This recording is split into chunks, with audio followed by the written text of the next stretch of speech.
Everyone, कैसे हैं आप सब। Welcome back to my channel gardening with Nilakshi में। तो दोस्तों, आज का वीडियो हमारा अपराजिता के पौधे पे है। क्या आपके अपराजिता के पौधे में फूल नहीं आ रहे हैं, कलियां नहीं बन रही हैं, पत्तियां पीली पड़कर झड़ने लगी हैं, पौधा खराब होने लगा है, तो पूरा वीडियो देखिएगा। वीडियो में मैं ऐसी खाद बताने वाली हूँ जो आपके पौधे में इतने फूल ले आएगी और पत्तियाँ जो पीली पड़ी वो प्रॉब्लम भी सॉल्व हो जाएगी।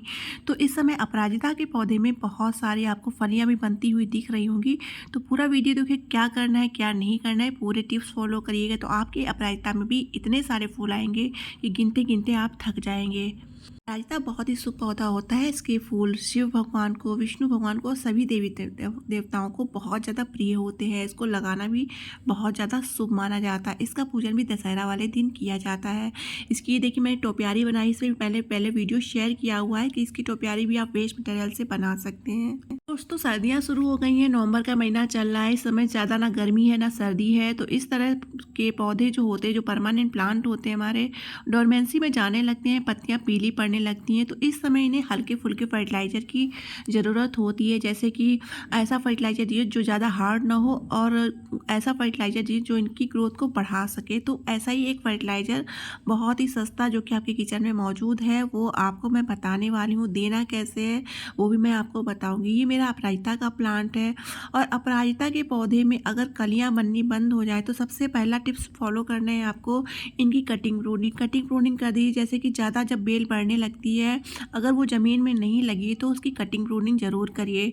अगर ज़मीन में लगी है तब तो कोई प्रॉब्लम नहीं, क्योंकि इसकी ग्रोथ के लिए इसको अच्छा स्पेस मिल जाता है। लेकिन अगर ये ज़मीन में नहीं, गमले में है, तो इसको टाइम टाइम पे कट करिए। इनकी ब्रांचेस को ज़्यादा बढ़ने नहीं दीजिए। जैसे आप ब्रांचेस कम कट कर देंगे तो आप देखेंगे जहाँ से ब्रांच कट करी वहाँ से नई ब्रांचेस भी निकलेगी और नई नई कलियाँ बननी भी शुरू हो जाएंगी।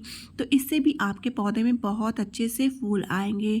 दूसरा टिप्स आपको जो फॉलो करना है, इसको अच्छी फुल सनलाइट में रखना है, क्योंकि नवंबर का महीना, आप सर्दियाँ आने वाली हैं, तो सर्दियों में धूप भी कम हो जाती है। इसे ऐसी जगह पर रख दें जहाँ पूरे दिन की सनलाइट आती हो या 3-4 घंटे की अच्छी सनलाइट आती हो।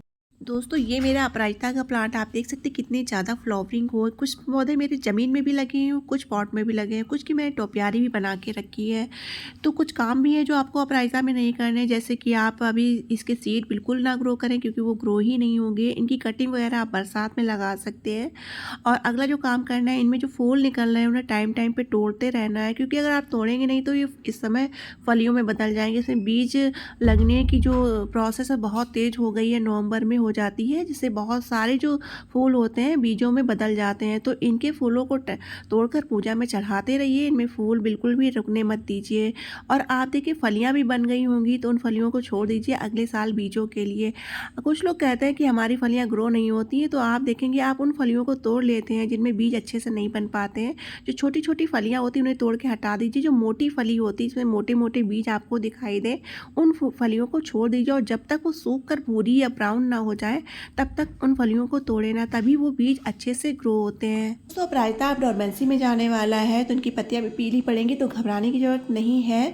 उसके लिए भी मैं एक खाद बताऊंगी, इससे इनकी पत्तियां नहीं पीली पड़ेंगी। और अगर फूल नहीं बनना है तो वो भी बनने लगेंगे, कलियां भी बनने लगेंगी। तो पत्तियों को पीली हटाते रहें और इनकी गुड़ाई उड़ाई भी टाइम पर करते रहे, क्योंकि धूप कम निकलेगी तो उनको टाइम पे गुड़ाई की भी बहुत ज़्यादा ज़रूरत होती है।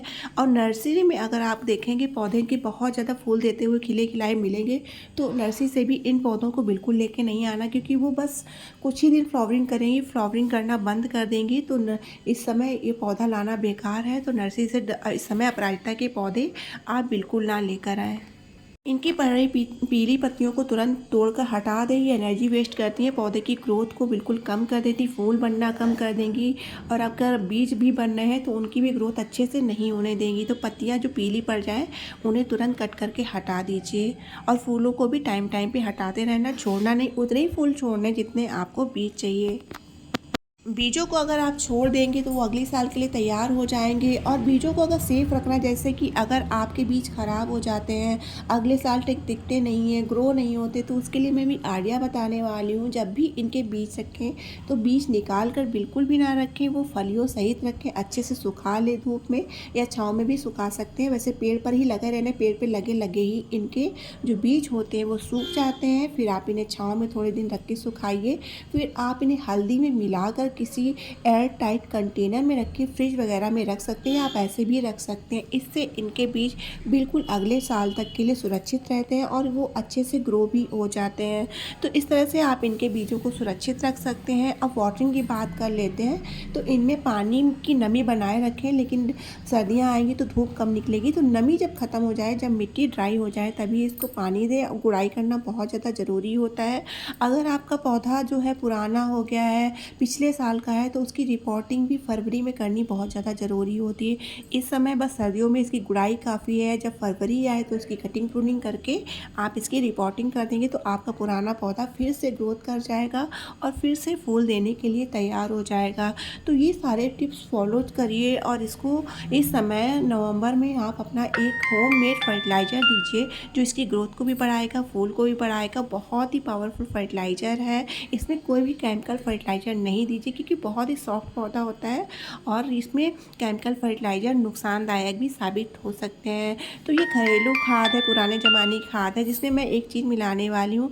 ये है उपले, जो कि गोबर के से बनते हैं, सुखा लिए जाते हैं, गाँव वगैरह में बहुत ज़्यादा मिल जाते हैं। तो ये है, आपको लेना है, आपको 2-3 रातों तक इसको भिगो देना है। ये सॉफ्ट हो जाएगा, फिर इसको मैश कर लेना है। मैश करने के बाद इसमें आपको 2-3 गुना इसमें पानी मिला लेना है। इसमें आपको एक बहुत अच्छी चीज़ मिलानी, जो कि अपराजिता के प्लांट के लिए बहुत ज़्यादा अच्छी रहती है। ये है चाय की पत्ती। आपको जो आपके किचन में चाय की पत्ती होती है, यूज की हुई नहीं लेनी है, सूखा जो पाउडर होता है चाय पत्ती का, वो लेना है। और इसमें अगर आपने 1 लीटर लिया है, तो इसमें 2 चम्मच की क्वांटिटी में आपको मिलाना, अच्छे से मिला लेना है। और इसमें आप चाहे तो पानी की क्वांटिटी बढ़ा भी सकते हैं।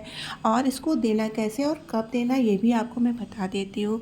तो इसको हमेशा जब सुबह के टाइम हो तब दीजिए, या शाम को दीजिए 6 बजे के बाद में। तो अच्छे से गुड़ाई करके दीजिए। और एक बात का ध्यान रखना है, पानी बिल्कुल भी नहीं देना है अपराजिता में। अपराजिता की मिट्टी बिल्कुल ड्राई होनी चाहिए, तभी इस फर्टिलाइज़र को दीजिए, गुड़ाई करके दीजिए, तभी इसका अच्छा रिजल्ट मिलेगा। फिर आप देखेंगे पूरी सर्दी भर आपकी अपराजिता फूलों से भरी रहेगी। वीडियो पसंद है तो लाइक करिए।